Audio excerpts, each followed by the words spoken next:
每年有将近千万人来到巴黎卢浮宫，一睹达文西最知名的作品《蒙娜丽莎》。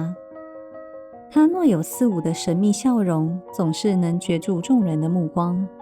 而若有所思的神情，也注视着每一位观众。蒙娜丽莎是意大利语的音译，原意是丽莎夫人。1503年，意大利佛罗伦斯的一位贵族邀请达文西为其妻子丽莎作画。达文西以金字塔构图直接绘制于白杨木木板之上，运用明暗对比营造立体感。交叠的双手形成金字塔前端，金字塔顶端则带到蒙娜丽莎的脸庞，形成视觉的焦点。丽莎夫人虽是贵族，但画中的她衣着简朴，身上也未有佩戴任何凸显身份的珠宝装饰，让观者可以更聚焦在蒙娜丽莎的面容。达文西认为轮廓是不存在的，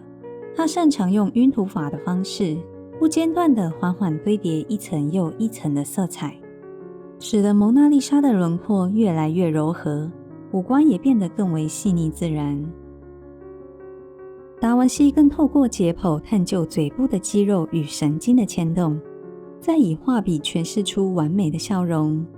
达文西也深知人类视觉的心理，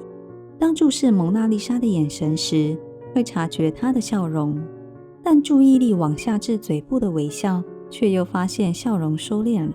如此时而喜悦，时而惆怅，仿佛透露出蒙娜丽莎的真实心思。达文西以空气远近法表现大自然的气韵，塑造蒙娜丽莎身后的山川湖泊景观，更借此衬托出前景人物的细致描绘。背景利用了视觉的错视，左右两边不在同一个水平线，眼球会自动补足画面的平衡，让蒙娜丽莎增添了动态感与丰富度。在蒙娜丽莎之前，半身肖像画多取人物的侧面，且肢体显得僵硬。达文西开创先例，让蒙娜丽莎以坐姿转头面向观者。此后，蒙娜丽莎的姿势成为肖像画的典范，出现在之后众多艺术家的作品之中。达文西完成蒙娜丽莎之后，没有将作品交付出去。在1516年，达文西受法国国王法兰索瓦一世之邀前去法国，他便将蒙娜丽莎一起西至法国，此后没有再回到意大利。1911年，罗浮宫的意大利籍工作人员佩鲁贾趁周一闭馆进入展厅，他利落地将画从墙上摘下，将尺寸只有77×53公分的画作从画框取出，藏入大衣，成功躲过看守的警卫，将画倒出了罗浮宫。事发后旋即在法国引起轩然大波，几个星期占据各大报头条版面。法国警方展开大规模搜捕，循线追查到同时期一名盗贼偷走罗浮宫的雕像，并牵连至过去曾与盗贼交易的毕卡索，毕卡索因此成为盗画重大嫌疑人。法国政府也实施严格的边境出入管制，但一直寻无蒙娜丽莎的下落。罗浮宫方面也相当担心蒙娜丽莎的保存状况，因原画已有一道从画板顶端至头部的裂痕，稍有不慎即会损及面容。2年后，已返回意大利的佩鲁贾想要将蒙娜丽莎转手给佛罗伦斯乌菲兹美术馆，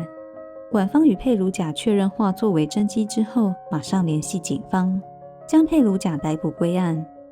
事后，佩鲁贾坚称蒙娜丽莎是属于意大利的作品，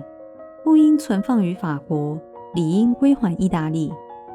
意大利民众将佩鲁贾视为民族英雄，得到广泛的支持。佩鲁贾最终也只判拘禁6个月即释放。所幸蒙娜丽莎遭遇此劫，并无任何损伤，也顺利返回罗浮宫。而随着蒙娜丽莎的高知名度，人们对于画作的浓厚兴趣，导致诸多臆测也随之而来，认为所画之人不是丽莎夫人，而是达文西的自画像，甚或画的是达文西的徒弟萨莱。更有人发现画作藏了密码，这些猜想大多凭借着达文西的传闻而渲染，往往带起正反两派议论的热潮。以往艺术家对于蒙娜丽莎皆是临摹与仿作，到了20世纪初期，蒙娜丽莎的失而复得成为众人瞩目的焦点。反艺术家杜象首先揭开了他的神秘不可侵犯的形象，为蒙娜丽莎添上胡子。尽管杜象前卫的做法受到当时人们的挞伐，但引起许多后继艺术家仿效，如安迪沃荷、达利，一直到近代英国涂鸦艺术家班克斯，皆曾以蒙娜丽莎为艺术符号，以各自独特的风格解读并重新诠释，创造出崭新的作品。蒙娜丽莎也跳脱了传统，贴近了人们的生活，成为普世的经典象征。